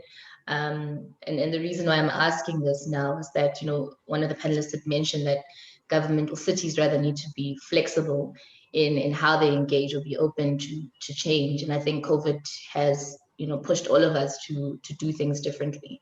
So just from your experience of running all these workshops online, is this perhaps the way to go, or is this tool perhaps should be looked at in doing in different ways and having physical exhibitions? I think it has kind of stretched us in terms of the kinds of visuals and the kinds of experiences that we could have, and the inputs that we were able to draw from people with working online. People kind of invited us into their homes. We saw people's different backgrounds. There were people located in different kinds of areas, which I don't think we would have gotten that kind of experience and insight if we had met in some, I don't know, a hotel somewhere in the inner city, for example, we wouldn't have been able to see really where are these spaces that we are speaking about and the spaces that we really need to transform. But I think moving forward, there is a lot of excitement from the group, people wanting to kind of meet outside of just these sessions and kind of making their own connections, and people who are able to be connected with some people who are working in the city, people working in the media space, were able to connect with some people working in the planning space in the city, for example, and how those relationships can help us kind of ground this work in a physical place. But we are really looking at the opportunities of physical activations where people can engage with the visuals physically and also be part of the conversation, because I think this is just beyond the kind of the process and creating the visuals, but it's a continuous kind of communication of the urban agenda and inviting people into the conversation continuously. Thanks, Siwe. Lebo, I understand Josiah has to leave us. And Josiah, there was just one question I had for you, and I'm not sure whether just by listening to what has been said here, you are encouraged about how you know, the urban agenda is being looked at, and how we are developing different interpretation tools to communicate the work that that you guys do and what happens in the city space. Your concluding thoughts, please, before you leave us, Josiah.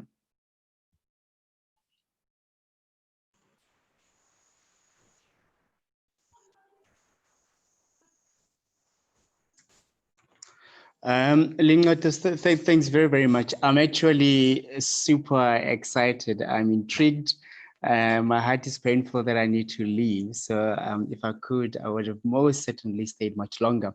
So I think, yeah, the discussions I've heard so far, given where we started, I think for me are incredibly inspiring. I think they're taking us to definitely another level in terms of how we are, or we can, or we should be communicating our urban agenda.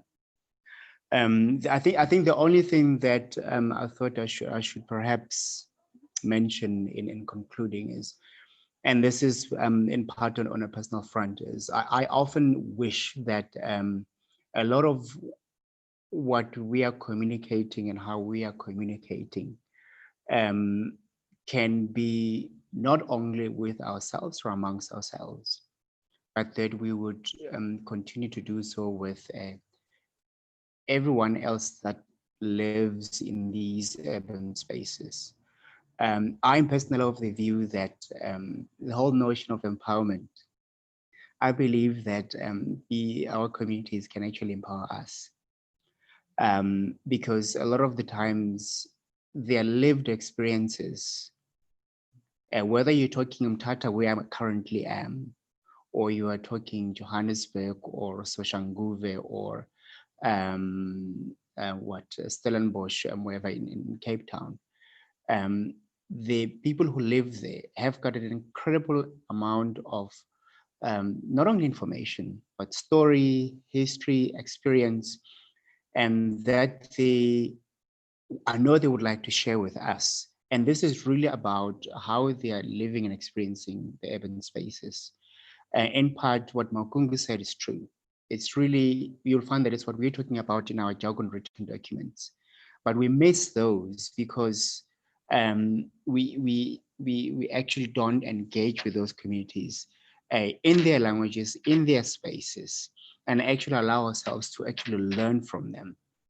But go beyond that, because it's really exciting and powerful to engage with different communities and different in whatever they come in whatever form it comes. But it's another issue to answer the question, so what? So what after we've engaged? Because for and it's difficult. I don't want to speak for on behalf of communities. For most of them, it's really about what difference. What is going to change? Let me put it different. what is going to change after the engagement in their lives? So what is that material difference that is going to come into their lives? Not so much because of what we do, and I'm going to say government officials, but also what they can do. And begin to actually allow conversations to go beyond the engagement. But other than that, I think this is a fantastic platform. I really wish there could be around two, if we can have one, where we actually diversify even the panel members to Utata who stays here in Mthatha, for instance, wherever they may be, and actually see how challenging it can be for us to actually engage in isiXhosa. I mean, the council meetings here being held in isiXhosa, and I'm lost. And that's what we should be we should be learning to begin to do, because in other words, these are languages, but for us to really make an impact, to gain credibility, to connect properly, those are things that we as government officials, research, and everybody needs to do, because they embody who we truly are. So I can, like I say, I'm intrigued. I'm super excited, but I really need to leave. But I'd like to commend you very much for a fantastic session, and I hope it's the beginning of a journey. And I agree, we need to get rid of the jargon, but let's do so with the people who actually have the power. Rests in the people. We have the stories, we have the experience, and we can use that to empower ourselves. Thanks very much. Thank you. Thank you very much, Josiah. I wish I was there to interpret for you. It would have helped a lot. Thanks, Josiah. Thanks for joining us. Thank you very much. Thank you. Bye, everyone. Lebo, can we have about 20 minutes left. Can we ask you to share the other audience question that you had for our audience? Thank you. Thanks, Lungwedo. So there'll be a poll question that's going to pop up now, and we'll give you all, I suppose, 5 minutes quickly to just answer that question, which is, how have your levels of engagement with your city shifted since the start of the COVID-19 pandemic? And I mean, we've touched on that now briefly with Siwe about, running engagements online. So I'm sure it would be interesting to see how people's levels of engagement with their cities has changed over the past few months. But then I'll just also quickly read a question that's come in from Danga, and it's open to anyone in the panel who would like to answer it, which is, the all of society approach central to the IUDF seems to be the hardest of all its prescriptions to achieve. How do the panelists think that government can get the buy-in to the IUDF of stakeholders from the private sector, civil society, the academy, research organizations, and citizens? And just to save time, maybe Luvuyo, do you want to take a stab at that question? Yeah, thanks for that. I think what often is a challenge in terms of stakeholder buy-in is we actually fail to identify what is at stake. I know it sounds like a contradiction. What is actually at stake? Because we come around to talk about the building of a project, but actually people naturally revert to what's in it for me. Maybe not so much to me, but what's in it for my constituents, what's in it for the people I lead or I represent. And often we don't have that conversation. And for us at the MBDA, it's what we try to do up front. As I said earlier, we try to maybe slow down the delivery of projects by extending the listening time and engagement time. And so I think when there is a compact and a common understanding of what is at stake and who plays what role in whatever is being intended to be delivered, I think initially people might resist, but once you see your role in the bigger picture, that the guard is lowered. And again, transparency and trust. When we've been doing this work, we've been doing now since 2003, and communities are fatigued by public processes. you know, they think we're coming here, it's a tick box exercise, we're going to move on, we're not going to listen to anything that they're telling us, and they're going to do exactly what they did, what they intend to do.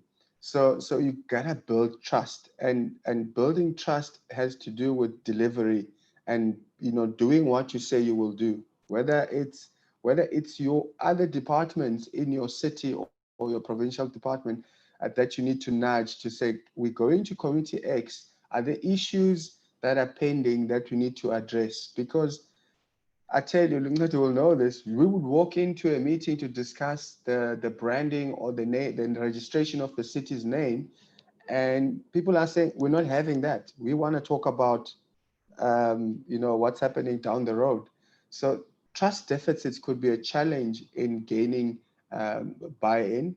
But as I said, extending the listening, building trust by delivery, and being open to engagement, listening more, does increase the chances of better buy-in. We have certainly seen that in our environment. Yeah, thanks, Lavoya. I think I would like to really extend the question, Lebo, if I may, to Makungu and Stuart, if he's still with us. I know that he had also indicated that he'll drop off at some point, but I think he's going to be with us until 2. Perhaps to get their concluding remarks around this matter, and also what they think is to be done. I think what's always important is what is to be done. Yeah, we have all these conversations and we make all these pronouncements. And I think at the end of the day, Josiah was correct to just sum it up. So what? What is it that we need to do to gain that level of trust, to gain that level of participation and involvement that we need to, you know, to what is it that we need to do to listen more, you know, to get communities to trust in what we say. I mean, there are so many issues, and I know that it's not only a communications issue, but I mean, central to it is how you build relations and you build, you know, a trust with communities. So I'd really like, from your perspective and Spare as well, perhaps in the order of Makungu, Stuart as well as Spare, to just weigh in. We have about 14 minutes left, and I would have hoped that we would allow also the audience to engage us in this time. But let's see how we go. Over to you, Makungu. All right, thank you for the question, Dang, and thank you, Lungato. I think as a start, it's not a policy for government. I don't think IUDF is meant to only serve government, that we want people's buy-in because IUDF for government. I think if maybe we change the way we start communicating around the IUDF, that IUDF is for everyone. Urbanization affects you, whether you're civil society, whether you're in the private sector, whether you're in government, whether you're in whatever organization you're a part of. Urbanization will affect you, and it's happening. We can't run away from that fact. It is a fact. It's not something we can question or try and debate on. So I think the only way, or the way that I think we should start tackling what Danga is asking, which is how then do we get buy-in from IGF stakeholders, from the private sector, civil society, academy, research organizations, and citizens, is I'll, for example, use the academia fraternity, that if they're teaching in planning schools, right, the messaging of the IUDF should be start to filtrate in that space, because the graduates that they're training in planning, when they come out from with their urban planning degrees and come into the workspace, they'll have in some way or form have to start implementing what the IUDF is saying. So I think it's trying to get people to recognize at the back of their minds in all spheres, whether it's government or private sector or whatever stakeholder you form part of, that what the IGF seeks to achieve is not solely to benefit the government or to make the government look good or whatever, but that it affects us in different levels in different ways, so that the way we start communicating, I think my issue is, I think maybe the way we've been communicating it is not buttressing the message to all of us, all of society. I mean, in IDF language, we always talk about it as IDF is an all of society. We have an all of society approach. But what does that all of society approach look like? That's the question then that we need to start navigating and asking ourselves, that what does it mean when we say all of society? At what level, if I'm not a communicator right now, I'm a citizen in the community who's looking for a job, or I'm a woman, issues of urban safety, which is a cross-cutting theme of the IDF, affects me on a personal level. That means then I'll have to have interest to want to start asking the questions around urban safety in my community and engaging with my city in terms of how or what they plan to do. It might not come out as in me trying to get, or someone trying to understand what IDF per se is doing, but the messaging and the objectives of the IUDF and the key factors of the IUDF affect us all, both at a professional level, at the personal level, in whatever form it affects us. So I think it's more of trying to understand and buttress at the back of people's minds that the sooner we start being involved and we start taking interest in our lives and what is happening around us, questioning, asking the hard questions to our councillors, to our community members, then I think people will start to see that, oh, there is a policy like this that tries to address such issues that we have in our community. And I think that it will allow people to see, like we were saying, that what is at stake for them, you know?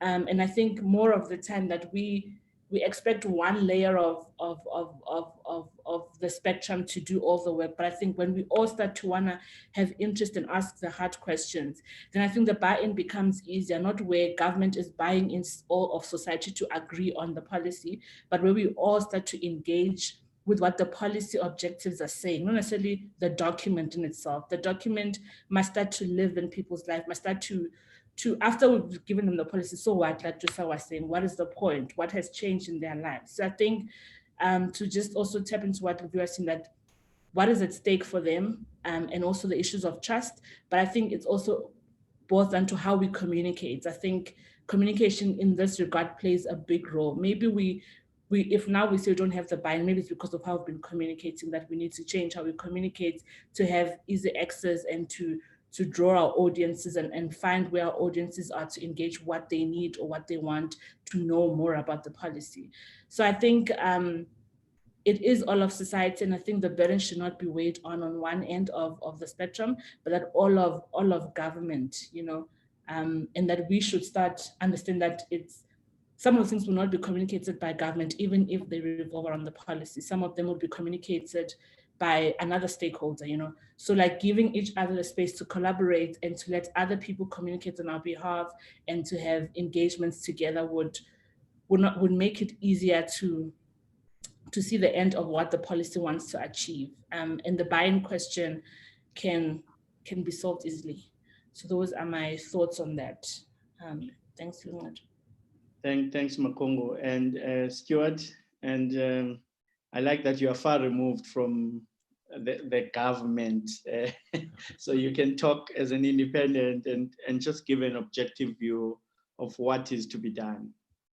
Yeah, thank you. I think it really does go back to collecting stories. You know, the whole buzz in communication these days is around storytelling, but actually story collecting is really where it's at.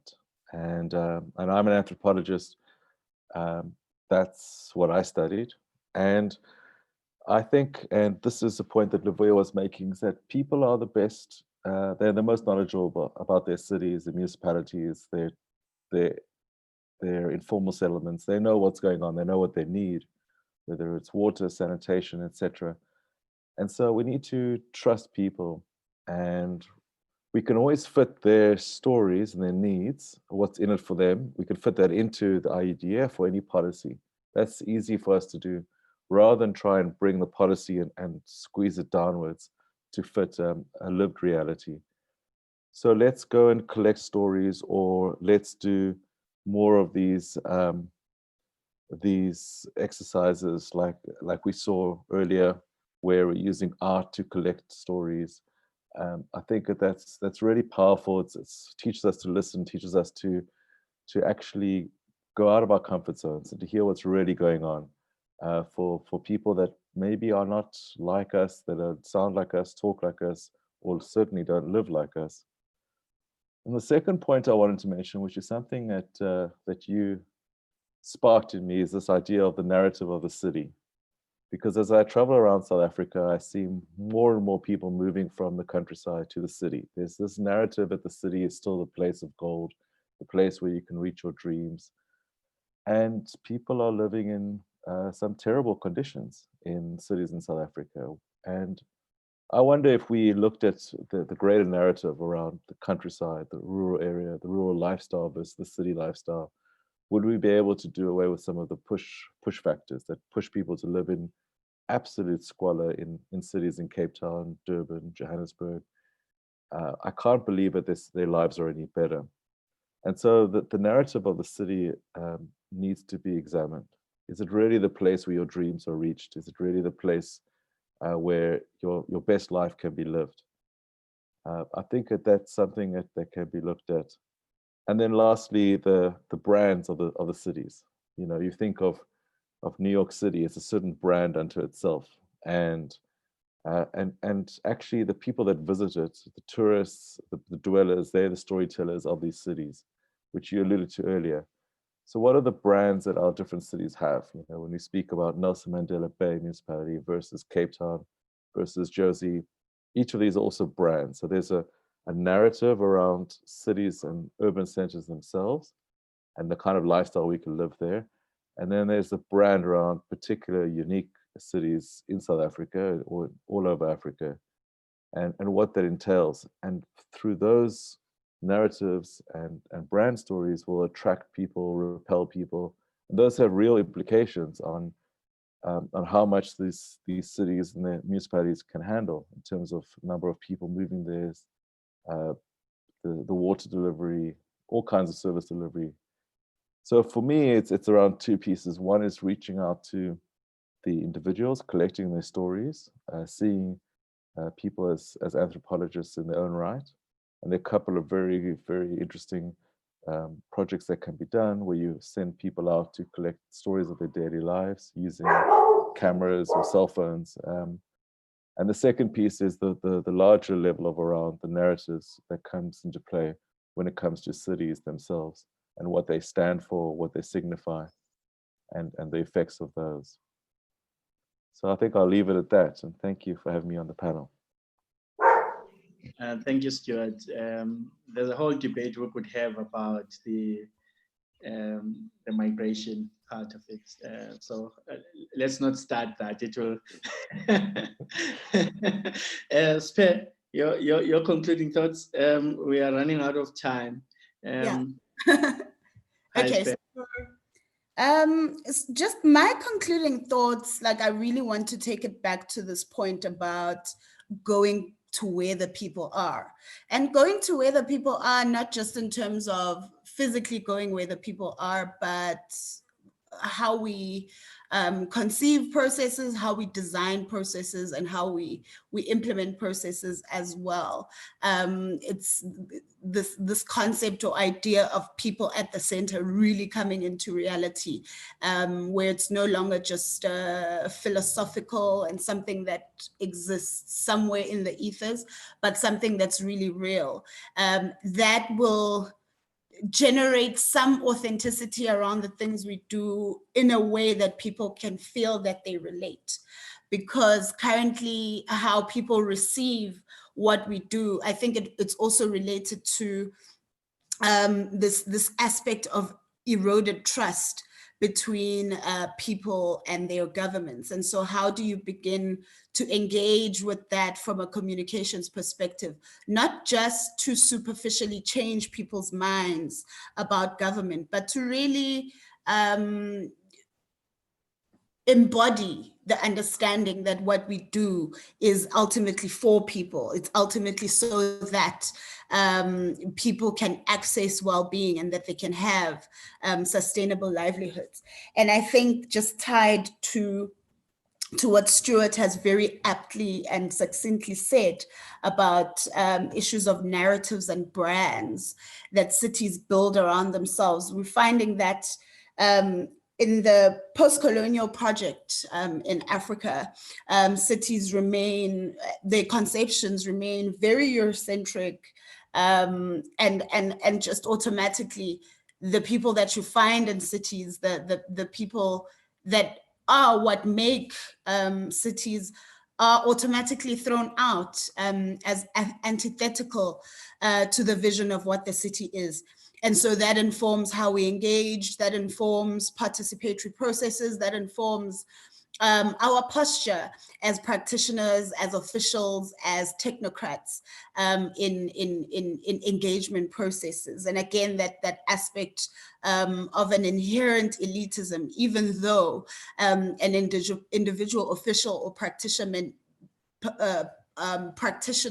may come from a personal context of marginalization, of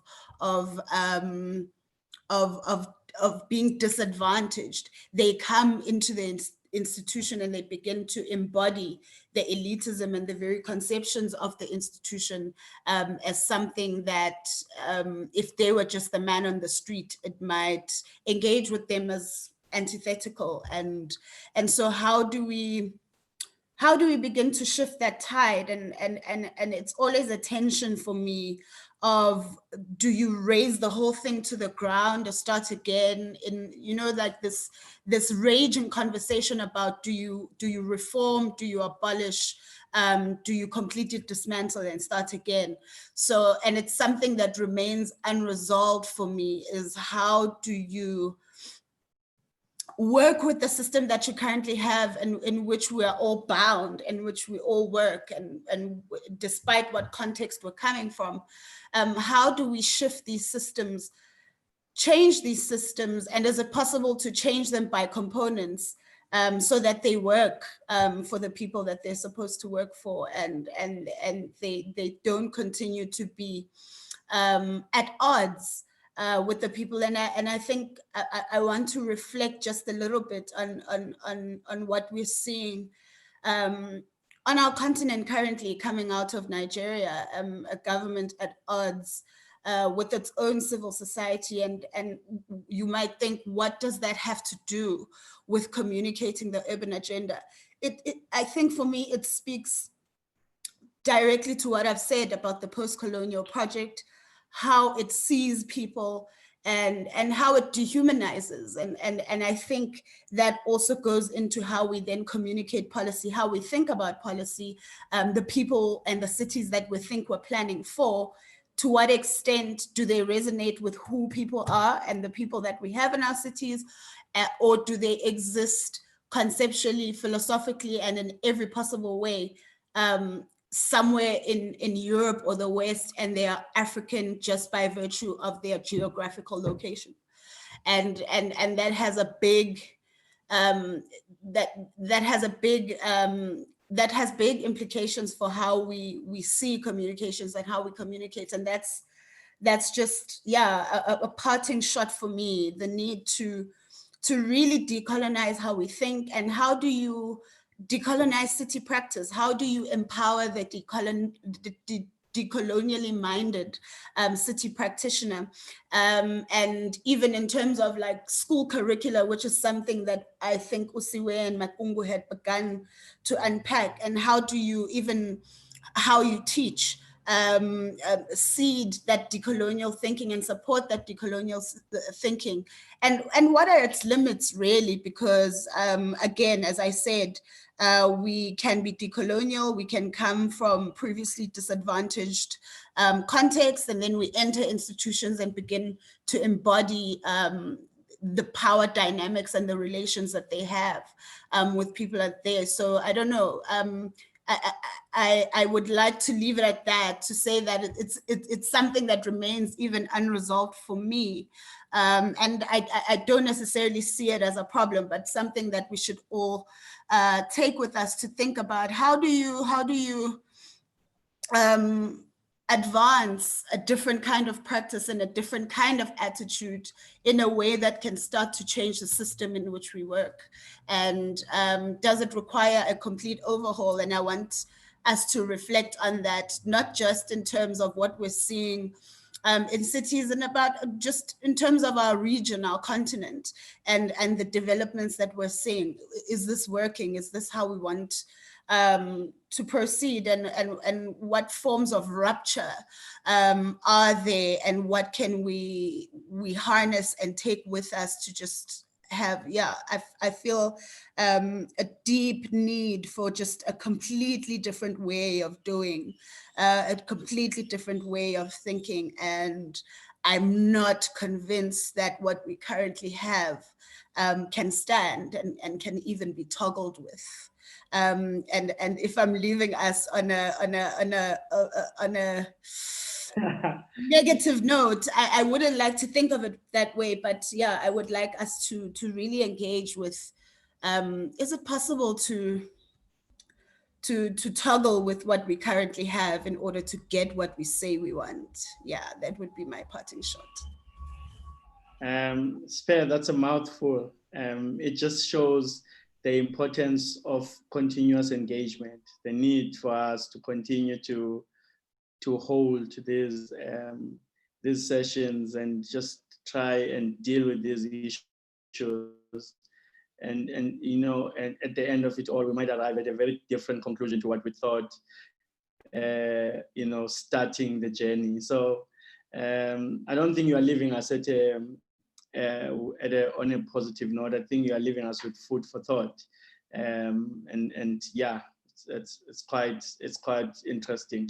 Luvuyo, we're really running out of time. Luvuyo, your closing remarks, and I think I'll take this opportunity to ask Luvuyo to speak, and after Luvuyo, I will hand over to Lebo to close. And so from me, it's been nice. I quite enjoyed the discussion. I'm very happy that no one came with a presentation. It really enriched the discussion.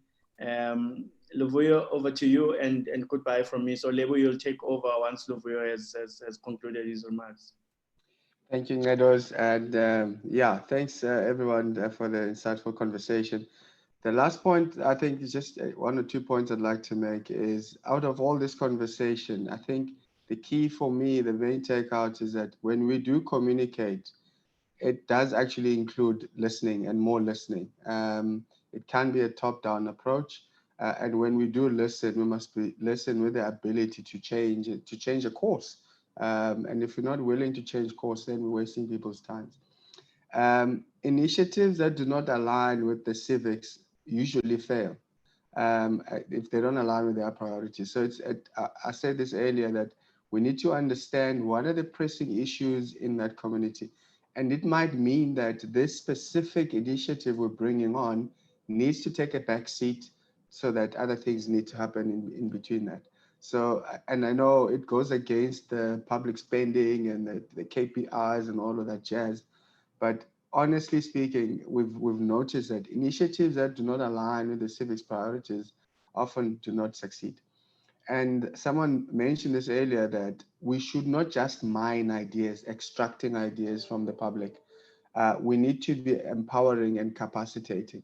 There's a lot of richness in terms of content and stories and narratives that we come in, we think we've heard it all. We need to actually capacitate the unearthing of a lot more. And let's be willing to pass on or share the opportunity to have others speak on our behalf.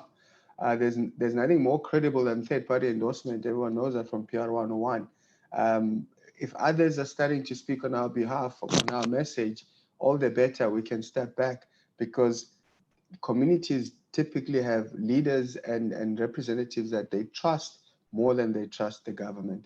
And finally, do what you say you will do. And that's it for me.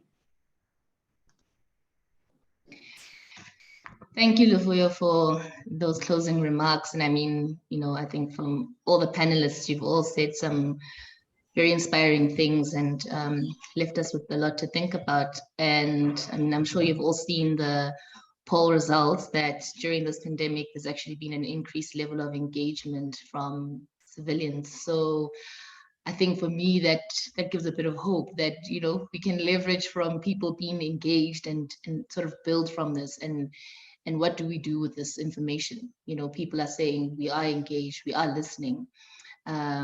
But I think the important thing from practitioner side of view is then how do we effectively engage with them, and how do we create those spaces for shared dialogue? So, you know, the session has been very interesting, and thank you very much for making time.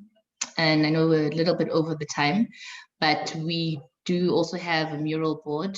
And I don't know if Sean, you'll be able to just share that just to show you what we've captured throughout the session.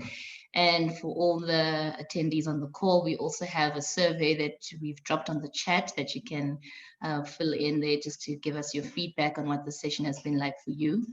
And I mean, there has been requests throughout this conversation for follow-up sessions. So perhaps we may need to, you know, take this conversation forward, and with the parting shots that you threw at us there, maybe we might have to pick up from there. But, you know, thank you so much for your contribution. And with that being said, this session is being recorded, so it will be available on the Urban Festival website.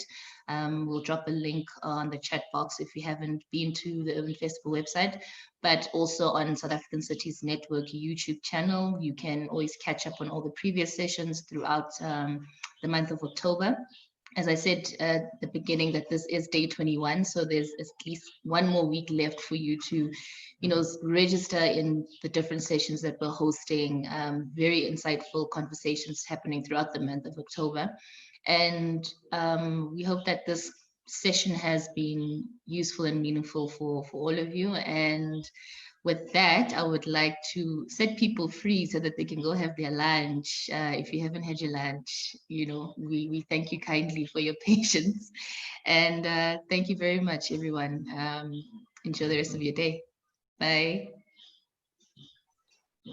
Thanks, Level. Bye. Bye. Bye.